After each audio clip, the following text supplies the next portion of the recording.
Giraffe sign-in failures usually come down to three things.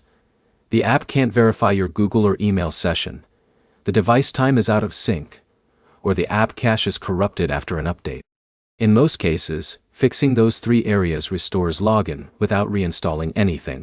By the end, you'll know exactly how to fix a failed sign-in on Giraffe step by step, and how to stop it from coming back after updates or account switching. First thing to check is your internet and account session.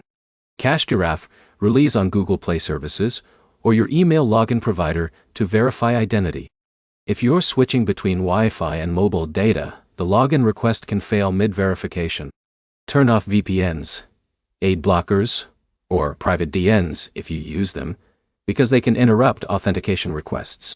Then close the app completely and reopen it before trying again. Next is the device time setting. This sounds small, but login systems reject requests when your phone time doesn't match network time. Go into your phone settings, find date and time, and switch on automatic time and time zone. After that, restart your phone once.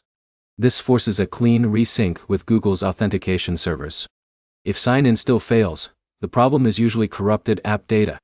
Go to your phone settings, open apps, find Giraffe, and tap storage.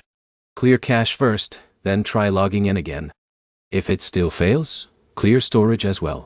That resets the app like a fresh install, but it keeps your account on the server side.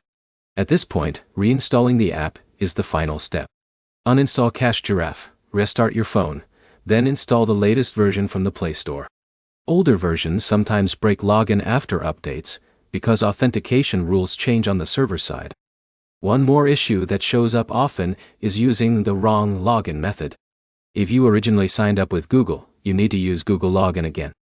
Same thing for email-based accounts. Switching methods creates a failed sign-in loop even if your account is fine. To summarize, sign-in failures usually come from network interference, wrong device time, or broken app data. Fix those in that order and most login issues clear immediately. The next step is simple. Check your time settings first before doing anything more aggressive like reinstalling. If this helped, like and subscribe for more quick fixes for reward apps and mobile game issues.